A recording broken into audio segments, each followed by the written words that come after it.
O que acontece é que Adão de Campos não soube explicar o que aconteceu com ele, e ele falou que o espírito dele saiu do corpo.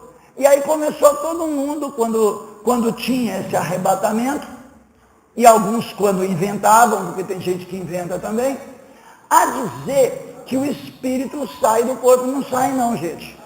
Não sai do corpo não. Outra coisa chata que o nosso irmão Adão de Campos fez, foi que ele só viu a coroa dos outros lá no céu. A dele ele não viu. E aí ele viu a coroa de todo mundo sempre com algum problema. Lá no céu, quando Adão de Campos foi lá, estava precisando, minha gente, de um consertador de coroa. Estava precisando de um ourives para dar um jeito na coroa da rapaziada. Porque ele só viu coroa faltando pedrinha. Precisava de alguém para dar luxo na coroa do pessoal, porque ele viu a coroa do pessoal embaçada. Só que a coroa dele ele não viu. E teve mais um problema também. Sabe o que ele viu lá no céu? Os irmãos que ouviram o CD lembram. Ele viu gilete que as irmãs raspavam as pernas. E as irmãs... era fita cassete? Eu vi um bolachão, meu pastor. Né? Lembra do bolachão? Eu vi um bolachão. Fita cassete, bolachão e fita cassete, de tão antigo que é o negócio. Não tinha CD ainda não. Então, eu não gosto de CD porque CD é pecar. Eu preferia o bolachão e a fita cassete. Então, vocês não entenderam nada, né? É que tem um hino da água que fala, tentado não ceda, CD é pecar. Por isso que eu não gosto de CD. Eu preferia a fita cassete e o bolachão. Mas de vez em quando a gente tem que ceder, entendeu? Lá em casa eu estou sempre cedendo, né? Em casa eu estou sempre cedendo, porque manda quem pode, obedece quem tem juízo. Né? E a gente vai cedendo, e a bênção é grande. A bênção é grande. Mas, gente, brincadeiras à parte, o céu do Adão de Campos era meio complicado. Porque a Bíblia diz que a carne, o sangue, as coisas materiais não entram no reino do céu. E o nosso irmão lá no céu, ele viu o gilete, que as irmãs rapavam a perna. Ele viu o feto miscigenado dos abortos que as irmãs fizeram. Então eu fiquei olhando para aquele céu, e eu falei, rapaz, eu acho que esse cabra errou o endereço. Ele não foi no céu, não. Ele foi no lixo do Hospital Santa Marcelina. Ou daquele hospital. Alguém aqui mora em Ferraz? Então eu não vou falar que é o lixo do Hospital São Marcos, não. Porque diz que do São Marcos diz que é pior do que o do Santa Marcelina, mas ele mora em Ferraz, eu não vou falar isso não.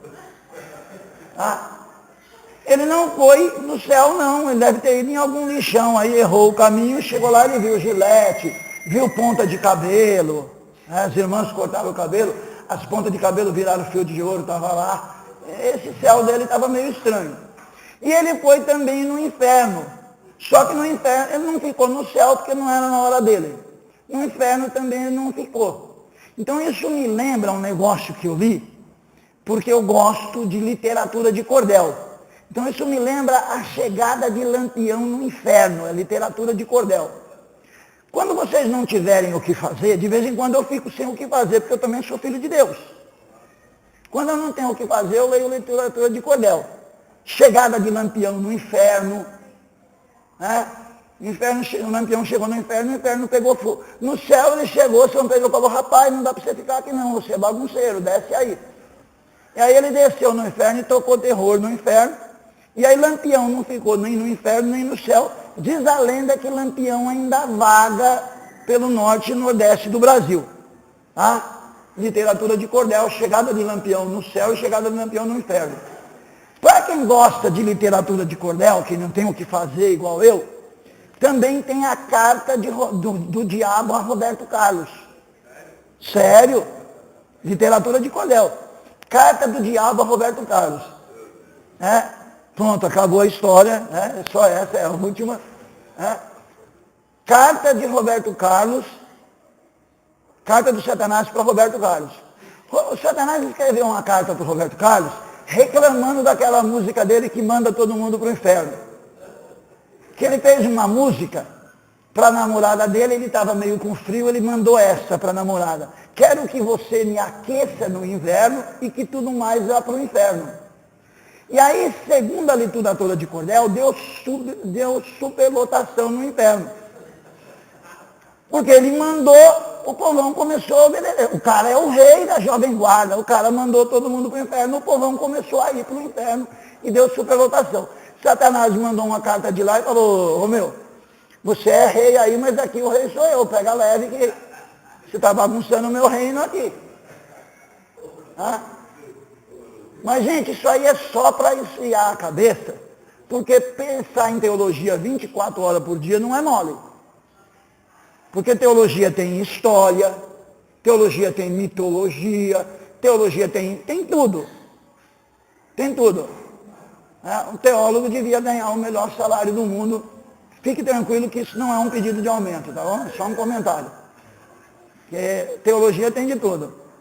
Mas antes que eu esqueça o que eu estava falando, deixa eu continuar aqui. Olha lá. O terceiro céu. Não existe 7, como eu falei ontem, só tem 3. 7 é a invenção da Cabala, é misticismo judaico.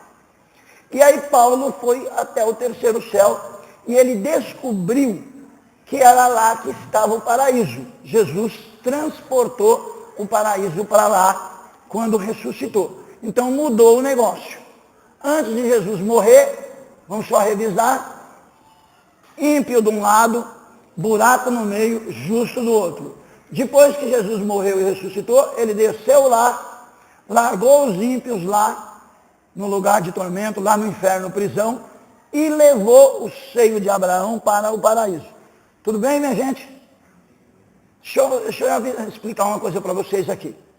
Nós estamos esperando as nossas irmãs nos convidarem para o almoço. Enquanto elas não convidarem a gente para o almoço, vocês vão me suportando aí, porque eu bebi água de chocalho. E eu gosto de falar bastante. Quando eu encontro alguém que fica sentado, dando atenção, aí eu me realizo. Aí eu falo que é uma beleza. Eu falo que é uma beleza. E ontem à noite,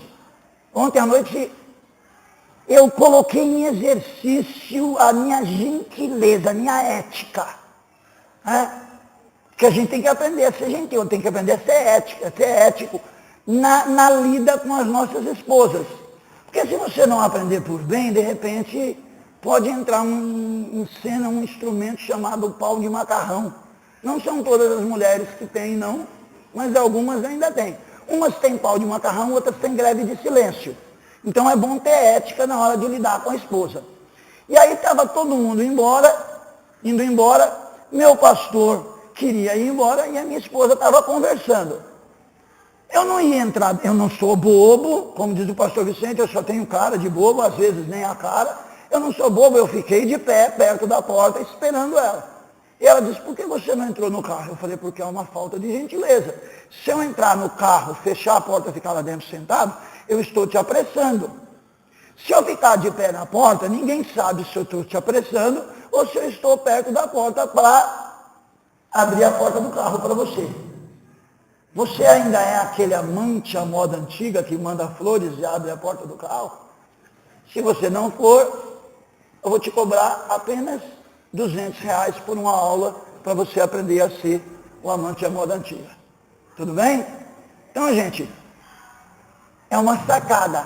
Não entra no carro, não, porque o povão vai dizer, olha lá, ele pregou, falou à vontade, matou a vontade de falar, conversou com os amigos, agora sentou lá dentro do carro e está apressando a irmã, não deixa nem a irmã conversar um pouquinho. Então não manda essa porque, como diz o povão, é sujeira. Tudo bem? Mas aí, minha gente, Jesus então transportou o paraíso para o céu e deixou o lugar de tormento lá. E aí eu tenho uma gravura, eu não sei se ela está muito legal, mas ela procura explicar isso. Olha lá. Seio de Abraão, quando Jesus morreu e ressuscitou, ele transportou o seio de Abraão para o céu, olha lá, seio de Abraão aqui, tá vendo? Dá para ver, minha gente? Seio de Abraão, ele transportou para o céu e mudou o nome, colocou o nome de paraíso. Ah? Esse é o mundo invisível dos mortos. Aí, ó, o inferno, prisão, o lugar de tormento, continuou aqui embaixo, não subiu não. Tudo bem? Tudo bem, minha gente? Então vamos continuar mais um pouco. Isso aqui nós já dissemos, né? Somente os justos gozam dessa mudança e esperança pelo dia final. Os ímpios continuam lá embaixo, sem esperança. Então, minha gente, nós estamos falando de escatologia individual, não é isso? Eu já falei sobre a morte, né? 3 tipos de morte, física, espiritual e eterna. E agora eu acabei de falar sobre o quê? O estado intermediário dos mortos. O estado intermediário dos mortos não é o purgatório. O estado intermediário dos mortos não é um lugar de reencarnação. E as almas, os espíritos dos mortos também não saem, não ficam perambulando. Então, o lugar intermediário dos mortos é um lugar onde os mortos aguardam a ressurreição para prestar conta a Deus. O justo, depois da ressurreição de Cristo, aguarda no paraíso e a coisa vai melhorar. O ímpio, depois da ressurreição de Cristo, aguarda no CDP e a coisa vai piorar. Então nós já aprendemos morte e já aprendemos estado intermediário. Então nós estamos adiantando a escatologia individual. Agora vamos falar ainda dentro de escatologia individual acerca de ressurreição. Vamos lá. A ressurreição. Atos dos Apóstolos, capítulo 24, versículo 15. Tendo esperança em Deus, como estes mesmos também esperam, de que há de haver ressurreição de mortos, assim dos justos como dos injustos. Quem disse isso? Paulo. E aí Paulo é de uma inteligência tremenda. Primeiro, o que ele faz? Ele está falando, gente, para fariseus. Para fariseus. E ele está sendo acusado de ser um bagunceiro, de andar jogando as pessoas uma contra as outras, falando que Cristo é o Messias. Ele está sendo acusado de ser um baderneiro. E Paulo é muito inteligente, ele vai na sua autodefesa. Foi permitido que ele fizesse a sua autodefesa. E aí ele faz a sua autodefesa dizendo o seguinte: eu tenho a esperança, como estes mesmos também esperam. Estes mesmos que ele está falando, ó, esses que estão me acusando de ser bagunceiro, têm a mesma esperança que eu. Eles estão esperando a ressurreição. Ele era tão inteligente que ao mesmo tempo que ele se defendeu, ele jogou os fariseus e os saduceus um contra os outros. Porque os saduceus não acreditavam na ressurreição do corpo. Eles só acreditavam, eles eram igual os gregos. Os saduceus, influenciados pelos gregos, eles acreditavam na ressurreição só da alma, do corpo não.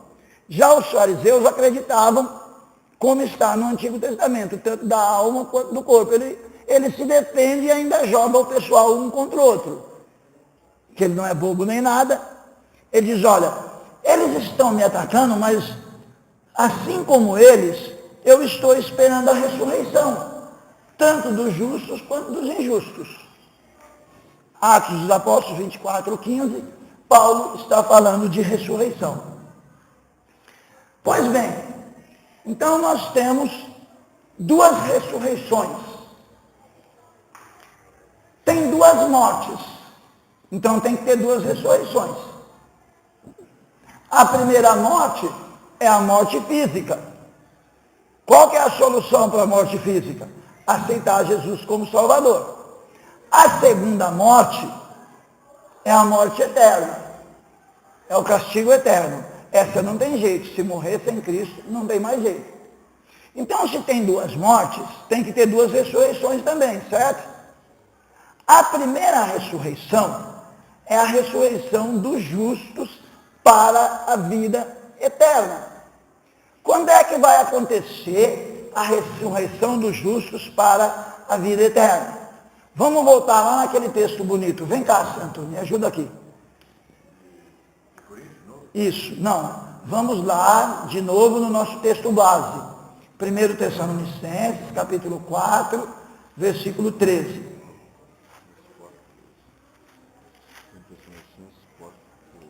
Eu vou segurar aqui, porque quando for para você parar, eu te aviso. 4, 13. É a segunda?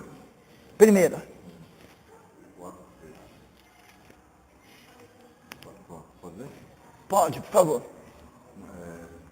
4, 13. Acerca da ressurreição e vinda de Cristo. Não quero, porém, irmãos, que sejais ignorantes acerca dos que já dormem, para que não vos entristeçais, como os demais que não têm esperança.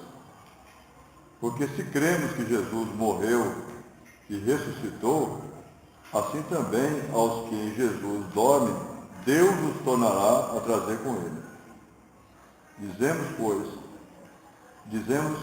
pois, isto, pela palavra do Senhor, que nós os que ficarmos vivos para a vida do Senhor, não precederemos os que dormem.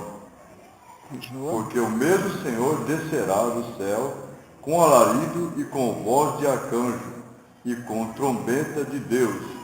E os que morreram em Cristo ressuscitarão primeiro. Dá uma paradinha, fica aqui comigo. Os que morreram em Cristo, fica aqui comigo. Os que morreram em Cristo ressuscitarão primeiro. Esta é a primeira ressurreição. Ela vai acontecer segundos antes ou minutos antes do arrebatamento da igreja. Nós, os que ficarmos vivos, não precederemos os que já dormem, porque os que dormem em Cristo ressuscitarão primeiro. E depois? Depois nós, os que ficarmos vivos, seremos arrebatados juntamente com ele nas nuvens, ao encontrar o Senhor nos ares. Tá bom, sim. E assim estaremos para sempre com o Senhor. Então, primeira ressurreição dos justos, minutos antes do arrebatamento da igreja. Tudo bem? Então vamos lá. Primeira morte, primeira ressurreição. Segunda morte, segunda ressurreição. A segunda ressurreição será a dos injustos por ocasião do juízo final. E aí eu tenho o texto no telão, olha lá. E vi um grande trono branco, e o que estava assentado sobre ele, de cuja presença fugiu a terra e o céu, e não se achou lugar para eles. Isso aí é o trono branco. Deixa eu falar um pouquinho do trono branco, eu já vou lá na ressurreição.